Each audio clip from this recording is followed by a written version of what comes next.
Hey everyone. Welcome to a really special edition of the Money Tales podcast. We're recording live for the first time here at this incredible experience, Future Proof Festival. I'm Cammie Doder. And I'm Sandi, Bragar. Let me give a little context about the podcast. Money Tales is a podcast by Aspiriant, a national independent wealth management firm, where Sandi and I are part of the partner group. And our clients, corporate executives, entrepreneurs, you're so far away, come on over, come on over. They're corporate executives, entrepreneurs, family business owners. And they frequently tell us, gosh, we're so glad we can talk about money with you all. And they sort of say it in a hushed tone. So why is money still a taboo? And that's really what launched in 2020, Money Tales. We launched the pod. Every week, we talk to a new guest. We talk about life.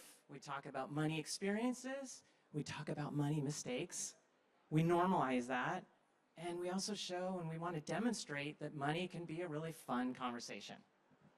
So today, we're joined with Chelsey Goodan, our guest. She is the author, they already said, but I'd like to bring it out, of this amazing book, Underestimated, The Wisdom and Power of Teenage Girls. It's truly incredible. We're going to dive into Chelsey's life. We're going to talk about work. We're going to talk about your relationship with money. And we're going to have a really good time, so let's get to it. Welcome, Chelsey. Thank you. I'm so glad you all are here. This is going to be awesome, I promise. Chelsey, would you introduce yourself and share a couple pivotal moments that have really impacted and influenced who you are today?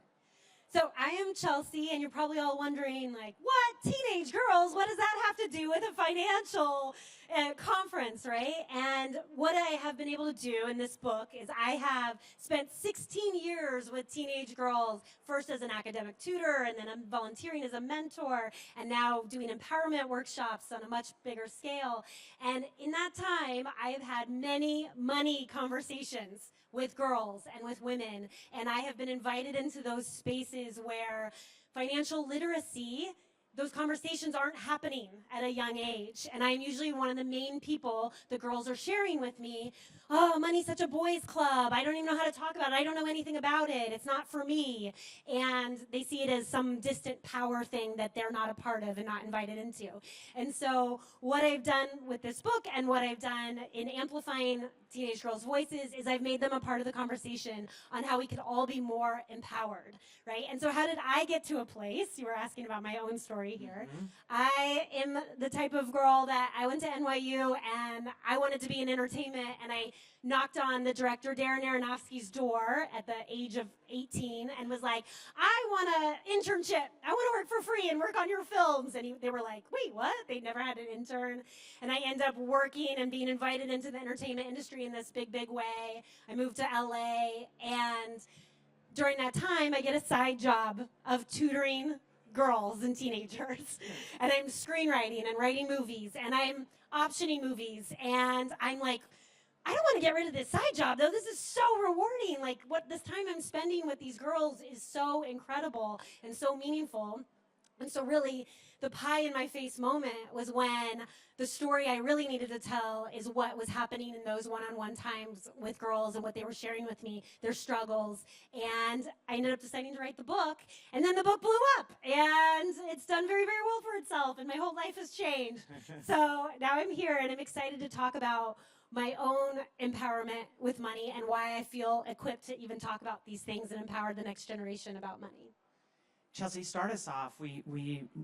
Our backstory is so important, and you write about it in the book. You write about your mom and your dad, and they really empowered you with money. Your dad helped you set up your first bank account. Your mom gave you just a lot of trust. Describe more about your backstory with money, when it started having meaning, and also how that trust, how did that impact you? Yes, and so one thing I'm going to share a little bit about my story. With girls, when they have a problem with money, I often ask them, what is your earliest memory around money? And usually it's something that's wounding, that's something that's harsher and to deal with. And I found that whatever that first memory is actually sets up a pattern for them in their relationship to money. And I can give an example in my own experience, which is a positive example, and I love to share positive examples so we can learn from them.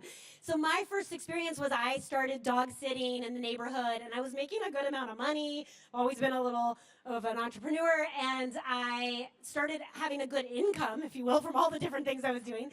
And I was 11 years old, and my dad was like, you know what, we need to let's go open a bank account.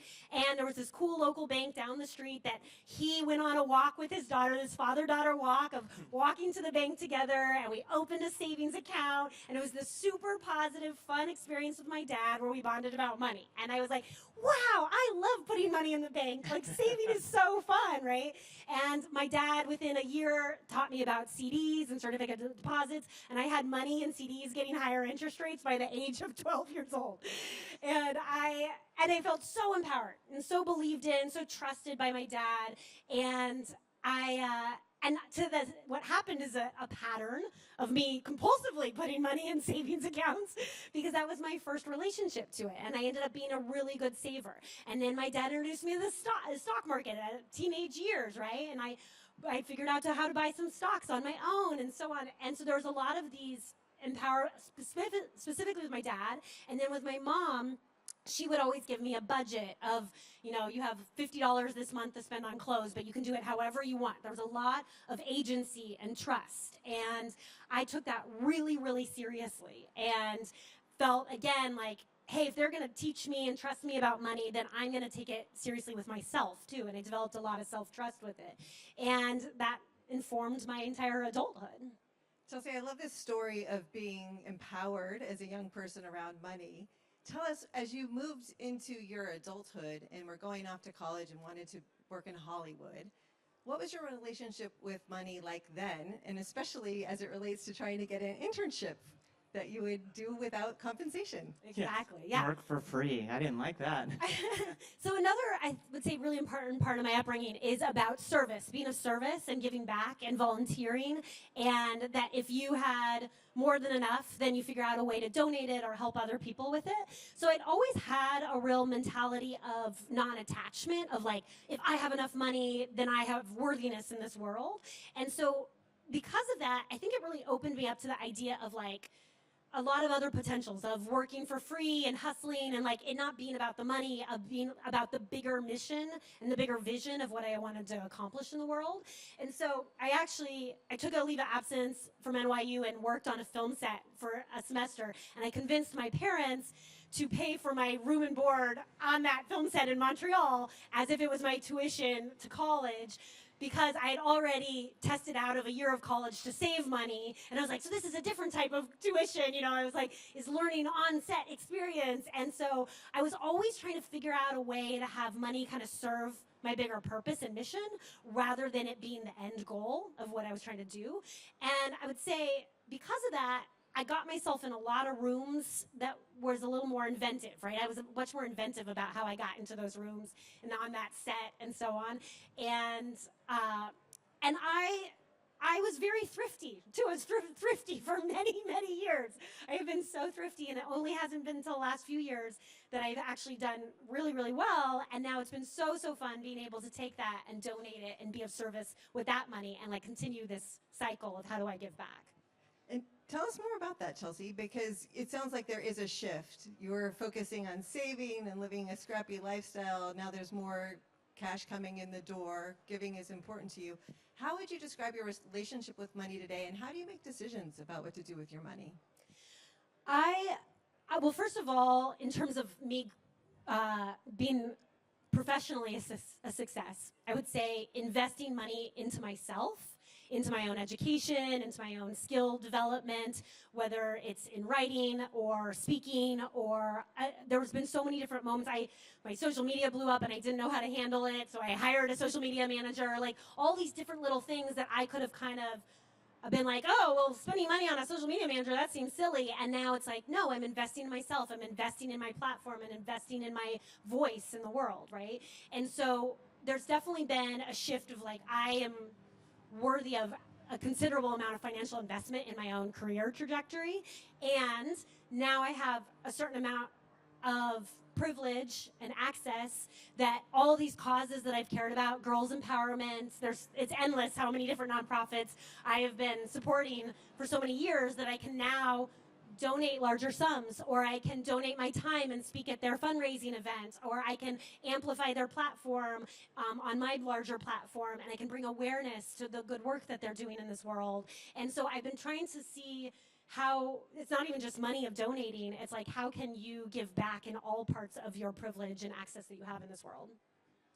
Chelsey, I referenced that the power of money conversations, a lot of times just talking about money mistakes, it frees people. And in the book you wrote about naming your mistakes or flaws can really help someone make better financial decisions, and how girls can approach this for that improved mindset. And I'm just curious, how have you experienced your flaws? Give us, maybe if there's a story where you named one to tame, I've heard name it to tame it.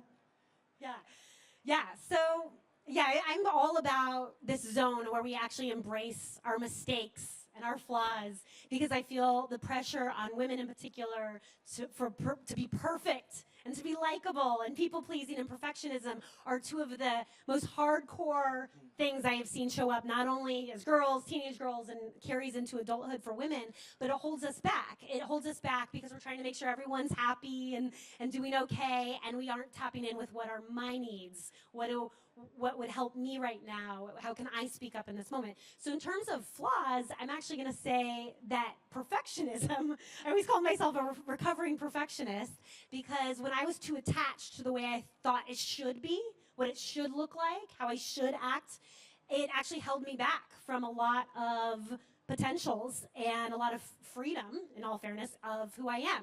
And it wasn't until I actually embraced my authenticity of, like, obviously I'm very high energy, I'm quirky, I'm a big personality. It wasn't until I actually started letting that part of myself shine imperfectly, not being too worried about what everyone thought about me, that is when I stepped into my most powerful state. Chelsey, what I love about the book is you write about a lot of different strategies to talk to teenage girls and what you've learned over the years. And as a wealth manager, I was reading that and remarking that these are the same skills that we use with our clients every single day. And so it's amazing that approaching a conversation with curiosity, asking good, open questions can really get things flowing.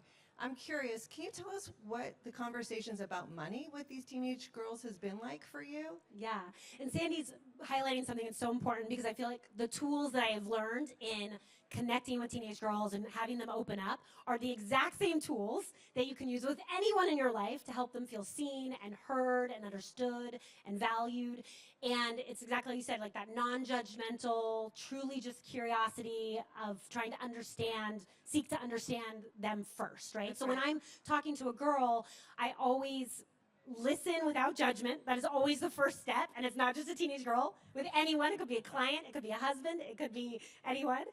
It's just truly listening and reflecting back, like, oh my gosh, that does sound hard. I'm sorry you're struggling with that. And not trying to just jump in and fix it for them right away. Actually help them feel seen and understood in whatever struggle they might be going through. And then the next step is your follow-up. Instead of, again, jumping in and fixing, trying to slap positivity on it right away or give your advice, it's about phrasing everything as a question, which is like, well, what do you think about that? What do you think the solution is here? What would feel good? How can I support you? What do you need right now? Those types of questions are the questions that activate their own agency and connection to their authenticity of like, oh, okay, what is it that I need right now? And I have actually found that girls, when I ask, if they're struggling with something having to do with money or their goals that they're trying to reach, and I'm like, well, what do you think the solution is? And they say, I don't know. A lot of parents have told me, oh, I just give up. She just doesn't know. I just jump in with the answer, right? And that clearly means I need to teach it to her then. And that I don't know space is actually that flawed space I'm talking about, that gray zone of tension, where you just say, oh, okay, you don't know right now. That's okay. How about you spend some time thinking about it? Because I trust you're going to be able to figure this out for yourself. I trust that you're going to create solutions that are right for you. And I cannot wait to hear your thoughts because you're super smart and you're going to come back to me with some really good ideas. And then the girl's like, wait, what? She thinks I'm smart? Like, she trusts me to think of this on my own? Like, okay, I'm going to spend some time doing that. And it's that empowerment and agency I give to not only girls, but everyone in my life that helps them step into their full voice and power, which is where it gets really exciting for a person. So I want to know, how do you bring these conversations into your marriage, Chelsey? Good. Exactly. Well, first of all, it's a lot about not telling someone what to do and truly listening in a way that if you do have an idea of something you want them to do, it's helping them find that solution on their own, if it is indeed truly the right solution that is right for them. But if a person, when I have this example in the book where my husband would not go to the doctor, and I was so frustrated, and I know many wives who make doctor's appointments for their husbands, and I was like, that is not going to be who I am. Like, I have better things to do, you know, but I found myself doing it because I was worried about him. And finally, I decided to step out and be like, you know what? I trust that you're going to handle this health problem that you're having. I completely give you all of my trust to handle this. And he was a little like, oh, really? Really? Okay, you're not going to tell me what to do and just make my doctor. And I was like, yeah, you know what? You do it. You're capable of figuring out this for yourself. And he went, and he finally, he had to be in a certain degree of pain, of health pain. And he ended up finding a doctor that he loves, that he goes to all the time now. No one is more surprised than me. But again, it had a lot to do with me getting out of his way, getting out of other people's ways to actually just support them in what their struggle is, saying, hey, I'm so sorry, that sucks you're going through that. It makes sense that you're feeling that way. And I know you can get through this. All right, Chelsey, I'm going to shift. You talked about a really powerful emotion when you talked about money in your book. You said money makes you feel powerful. And that's really cool because there's a lot of people might say it's shame, guilt, fear. Describe how and why, and then what do you see when you're talking with teenage girls? How do you nurture that powerful feeling? Yes, and so the last chapter of my book is power. Each chapter we've covered a few: perfection, people-pleasing, shame, right? So there is, of course, still a lot of shame around money, right? And unpacking that and those types of wounds I think are so important. And then what is the state that we can get into where it is powerful, where you feel like you're in a state of power? And I'm actually a fan of very much redefining how we've defined power as domination or oppression or self-interest, and that we can expand this narrative. And that's actually what I've learned from girls and women who don't often feel like they have been a part of the historical definition of power. And what can it look like instead for it to look like care and empathy and generosity and these qualities that sometimes have been thought of as feminine, but I think are very powerful, and they are very powerful. And what if we also created a healthy environment around money where it is something that you know that you're using it with a greater purpose and mission attached to it. And it's not just something, I mean, it's okay to like want nice things. I'm not actually here to shame anyone about what it is for them. But I do think that there's an elevating relationship you can have to money that, again, is connected to service in whatever way that might be for you. And in asking girls what they care about, how do they want to make the world better, that is how I have activated their power, their true innate power, rather than just saying, oh, you need to go to this college, you need to have this job and get a good job with money. And that is usually the narrative they hear from everybody, is like kind of an achievement-oriented success that has to do with college, job, money.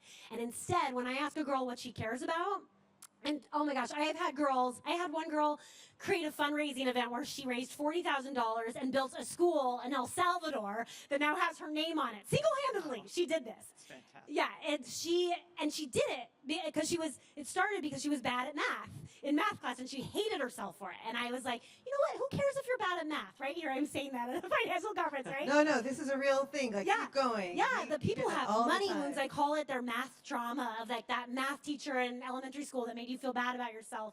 And she had felt so bad about herself, and here she is 13 years old, and I was like, you know what, how about we take all of our focus off of that and ask, what are you naturally good at? What do you naturally care about? And it turns out she's really good people person. She loves hosting a party, right? And she had heard about this nonprofit from me, and she was like, you know what, I'll host a fundraiser. I'll get all these companies to donate stuff to a silent auction and stuff. She single-handedly went door to door in Beverly Hills on Rodeo Drive, knocking on doors, asking for donations to her silent auction, and invited people, followed up with, and yes, she had access through her parents to people who were able to donate. There's that. But she had access that she decided to do something about, right, and make a difference with it. And this girl stepped into her power in the biggest way when she raised that $40,000, and she has since traveled to El Salvador and seen that school.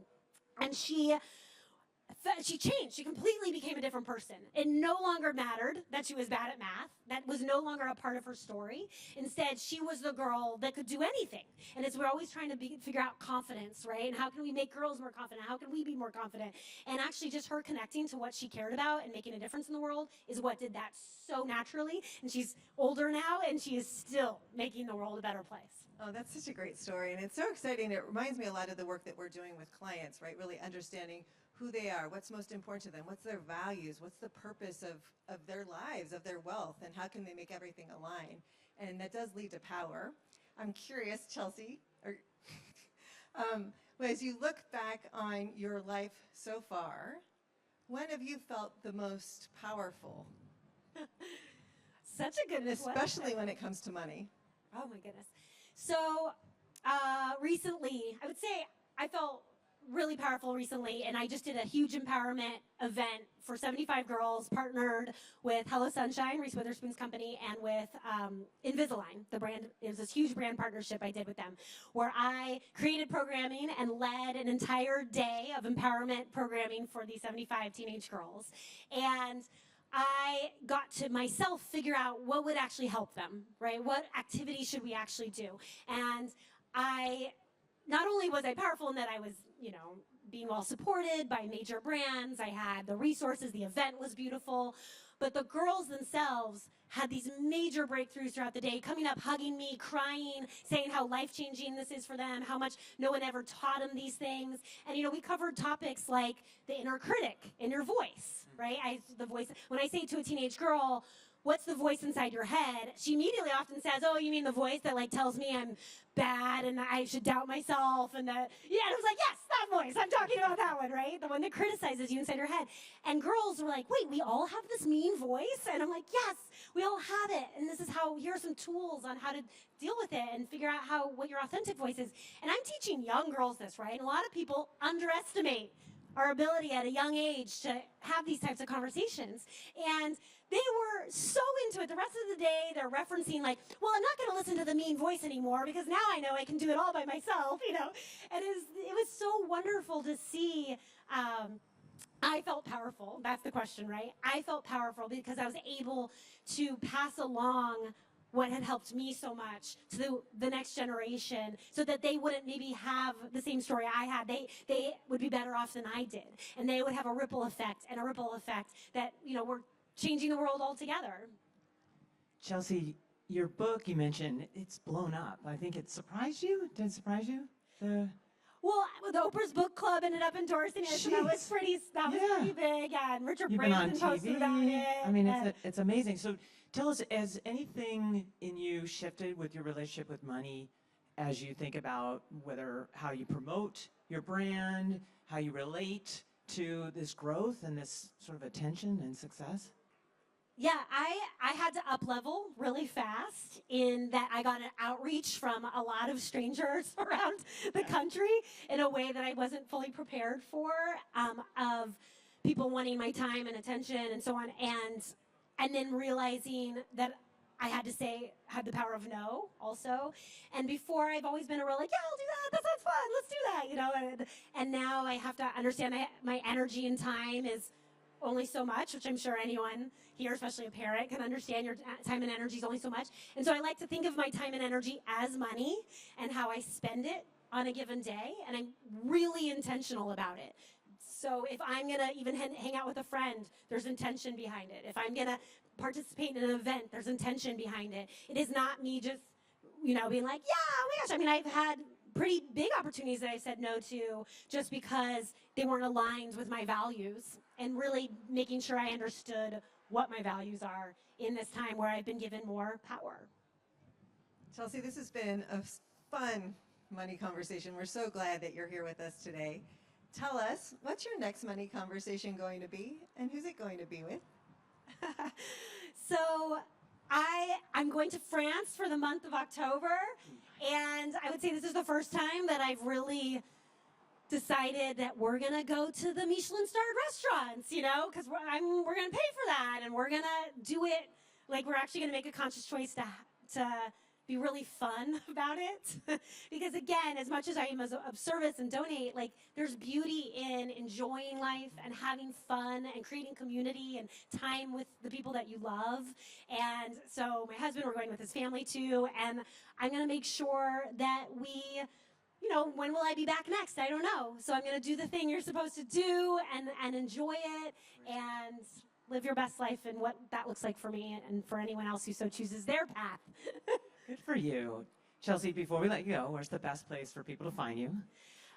You can, my website, chelseygoodan.com, and then also you can follow me on Instagram at Chelsey Goodan. I have a free book club guide on the website that you can get. The book is so good for book clubs. It's so good. Everybody should read this book. Yeah, It'll and change your life. I speak. I'm always speaking at events and always taking these tools of how do we make everyone feel more seen and heard and understood and valued and celebrated, because that's what's going to make the world better. Thank you. And we want to thank Afam Onyema, who introduced us to Chelsey. Afam was also a Money Tales guest. Thank you for that. And thank you. And an amazing nonprofit, Jinko, Jinko, that amazing. supports programs in Nigeria. It's amazing. Yes. And Chelsey, thanks for sharing so much with us on the Money Tales Thank podcast. you. Thank you, You Chelsey. both are amazing. Thank you.